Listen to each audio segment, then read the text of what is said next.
In this video, I'll show you how to create a project in Asana.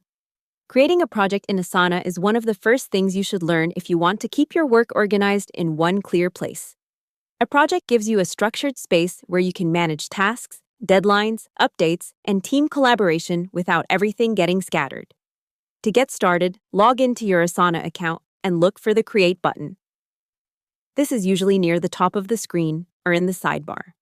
Click it, then choose the option to create a new project.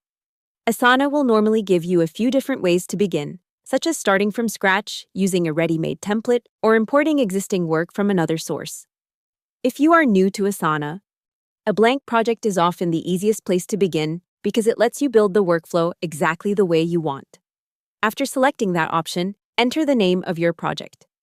Try to choose a name that is clear and specific, because that will make it easier to recognize later, especially if you create many projects over time. Next, choose the privacy or visibility settings. Depending on your workspace setup, you may be able to keep the project private, share it with selected teammates, or make it visible to a whole team. This step matters because it controls who can see the work and who can collaborate inside the project. After that, choose the layout that best fits your process.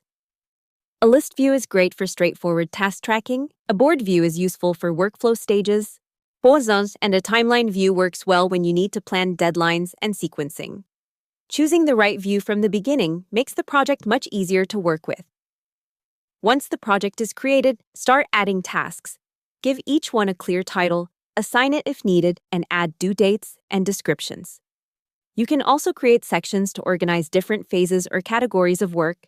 That's how to create a project in Asana. Start a new project, choose the right layout, add your tasks, and build a workspace that keeps your work clear and organized. Hope the tutorial was helpful. Subscribe to my channel and see you in the next video.